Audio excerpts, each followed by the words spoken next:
So today we are going to learn about the mechanism of the addition reaction of hydrogen cyanide with aldehydes and ketones. Now any aldehyde or any ketone will react with hydrogen cyanide to form cyanohydrins, which is a class of compounds like alkenes or alkanes. Now it is a class of compounds, which means under alkanes there are many kinds of alkanes like methane, ethane. Under alkenes there are ethene, propene, many kinds of alkenes. Just like that, under cyanohydrins there are many kinds of cyanohydrins. So it is a class of compound, not a single compound. Now there are some conditions, reaction conditions. Number one, cold conditions. Now cold conditions doesn't mean like temperatures inside a fridge. It means 10 to 15 degrees Celsius of temperature, which is normal temperature. Sodium cyanide as catalyst, which is an ionic compound consisting of sodium and cyanide ions, and the presence of any base. Now step 1. Suppose we are reacting an aldehyde with hydrogen cyanide. So here is the aldehyde, this is the aldehyde functional group. Now R represents those parts of the aldehyde which have not taken part in the reaction. So they are unimportant in this section, so we have just represented them with an R. Now in the aldehyde we have the carbonyl carbon and the carbonyl oxygen. Now oxygen has higher electronegativity than carbon, so it has a partially negative charge, and therefore the carbonyl carbon will have a partially positive charge. Now the cyanide ion from NaCN, which is an ionic compound, and in aqueous form it will consist of sodium and cyanide ions. Now cyanide ion has a negative charge, so it will be attracted to the partially positively charged carbonyl carbon. Therefore, this negatively charged cyanide ion will go and attack the partially positively charged carbonyl carbon, and therefore you can see there is a double bond here. This double bond, one of the pi bond of this double bond will break. The pi bond of that double bond will break to form this reaction intermediate. Now we know that in a pi bond, if there was the pi bond here, in this pi bond, the pi bond consists of one electron from oxygen and one electron from carbon. So now, while breaking this pi bond, this oxygen will take both these electrons, both the electrons of the pi bond, one of which was from the carbonyl carbon. Therefore, the oxygen will gain the carbonyl carbon's pi bonding electron, and therefore will have one extra electron, and therefore will become negatively charged.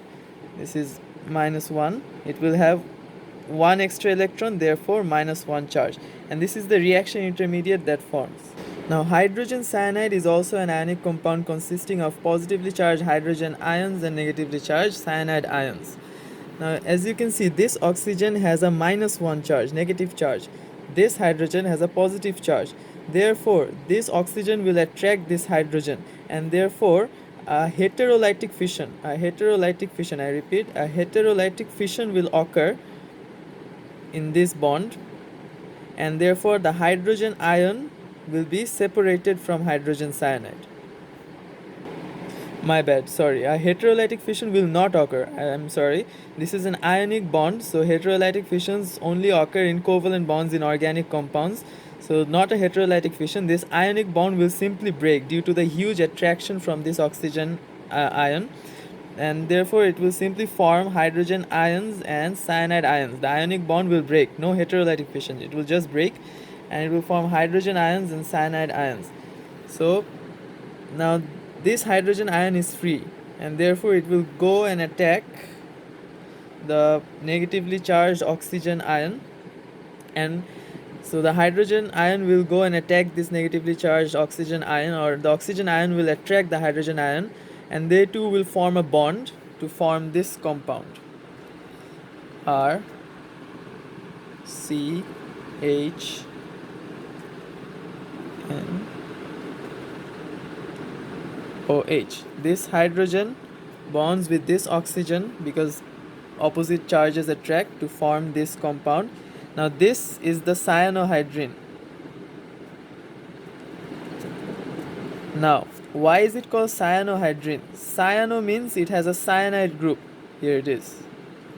Hydrin means it has a hydroxide group. Here it is. So hydrine means hydroxide group.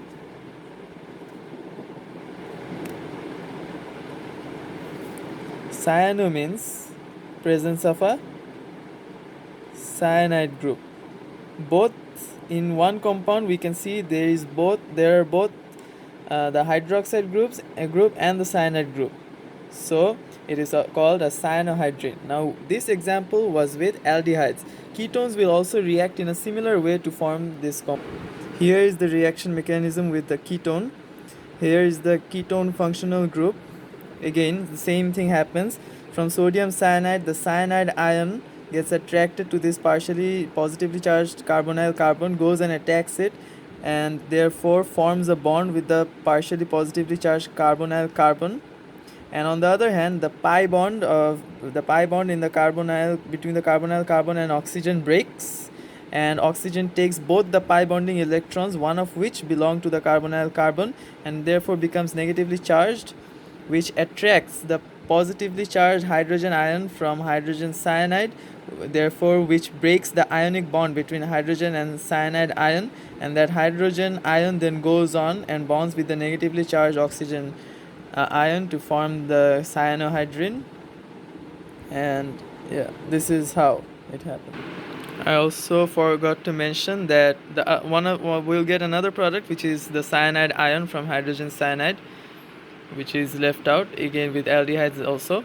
So thank you for watching, and if you have found the video useful, please like and subscribe, and don't forget to share it with your friends.